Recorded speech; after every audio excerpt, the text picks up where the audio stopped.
The following is distributed by the Berean Call. An evangelist who tried replicating Jesus' miracle of walking on water has reportedly drowned off the western coast of Africa. Pastor Frank Cavelli, 35, told his congregation he could repeat the biblical miracle, and he attempted it from a beach in Gabon's capital of Libreville. He told churchgoers he'd had a revelation that if he had enough faith, he could walk on water like Jesus, an eyewitness told the Glasgow Daily Record. He took his congregation to the beach, saying he would walk across the Como Estuary, which takes 20 minutes by boat. He walked into the water, which soon passed over his head, and he never came back. The New Testament records the story of Jesus walking on the Sea of Galilee as he approached his disciples in a boat. Well, it's a good example of what we've been talking about in the last segment. This is not only presumption, but it points out that what you believe, what you cling to, has real consequences. I remember a number of years ago when we were writing about some of the mind dynamics programs that were really based on mind science, positive thinking, and so on, having a positive worldview. Tom, let me interrupt a second, because what this boils down to really is Satan's lie, you can become a god. So we can do it too. Sure. It's all in human potential. It's all in the mind. Our mind controls. We create reality with our minds and so on.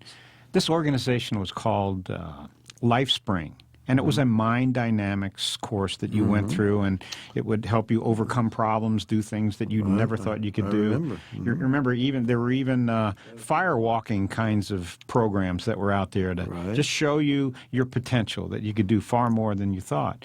Well, LifeSpring had this individual believe he had a fear of water, couldn't swim, but through positive thinking, he would be able to swim this distance. I think it was just across a lake or something like that, very, very small lake. And the guy ended up drowning.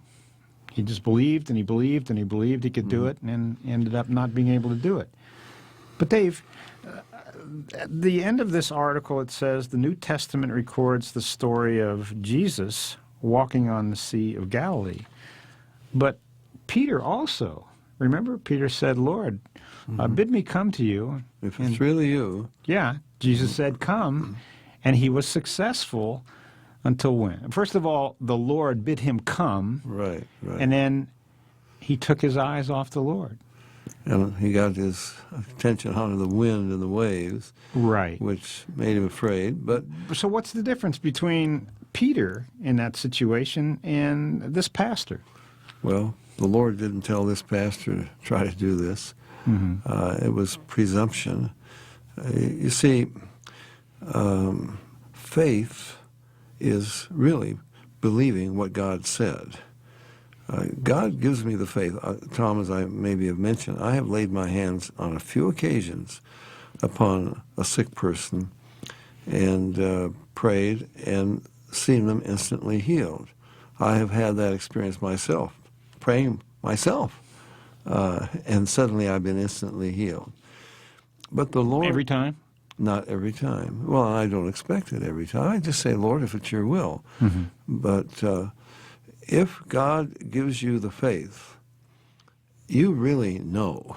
You're not just hoping. It's like Elijah with the prophets of Baal on Mount Carmel. He said, Lord, let it be known that I am your servant, and I have done this at your word, and that this is a false god. And the fire came down and consumed everything.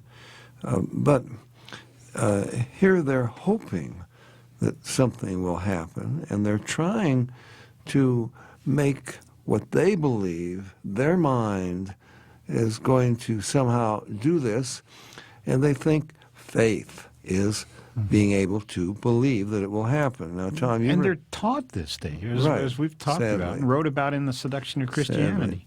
Sadly. You remember George Mueller. And George Mueller, his diary contains, I think, about 20,000 recorded specific answers to prayer. He was a man of tremendous faith, and you remember the story. He had to bring in more orphans. He cared for thousands, fed thousands of orphans, never sent out a newsletter telling anyone he needed anything. He wanted his life to be an example that there's a God who hears and answers prayer. And on one occasion, true story, the man who had some property next door said to a friend, well, George Mueller he's got to have more land.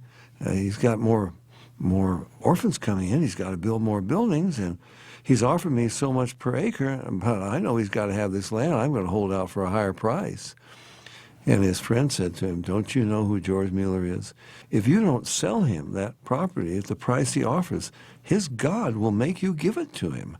Now, that was the reputation Mueller had. And people would say to him, Brother Mueller, you must be a man of great faith. He would say, no, I'm a man of very little faith, but it is in a great God. Mm-hmm. And that's why Jesus said, if you had a grain of mustard seeds worth of faith, you could say to this mountain, be thou removed, and so forth. But wait a minute, that faith's got to come from God. Okay, so it's not faith that does it, it's God that does it. We got to be sure that our faith is in God, in submission to his will, wanting him to do what he wants to do, not what we want to do. And Dave, if faith then becomes a power that I control, we've got real problems, because there are 6 billion little gods running around trying to use the power of the force or whatever it might be. Can you imagine what would happen if that were true, if that was the reality? Tom, it's frightening. Human potential. Don't you know you can do anything you want? Well, if that's true, every Tom, Dick, and Harry, and Jane, and Joanne out there in the street, they can zap you with their mind power. We just got a bunch of Darth Vaders and Obi-Wan Kenobis zapping one another with psychic power. No, that is rebellion against the true God. We're taking over as little gods, and that's exactly what Satan promised Eve in the garden. Well, it's a sad situation for this pastor, but it's a heads up for many out there who are buying into this idea that it's their faith. It's the responsibility is on them to heal themselves, to do certain things. No, it's just not biblical. For more information about the Berean Call and a free subscription to our monthly newsletter, contact us at P.O. Box 7019, Bend, Oregon, 97708. Call us at 800-937-6638 or visit our website at www.thebereancall.org.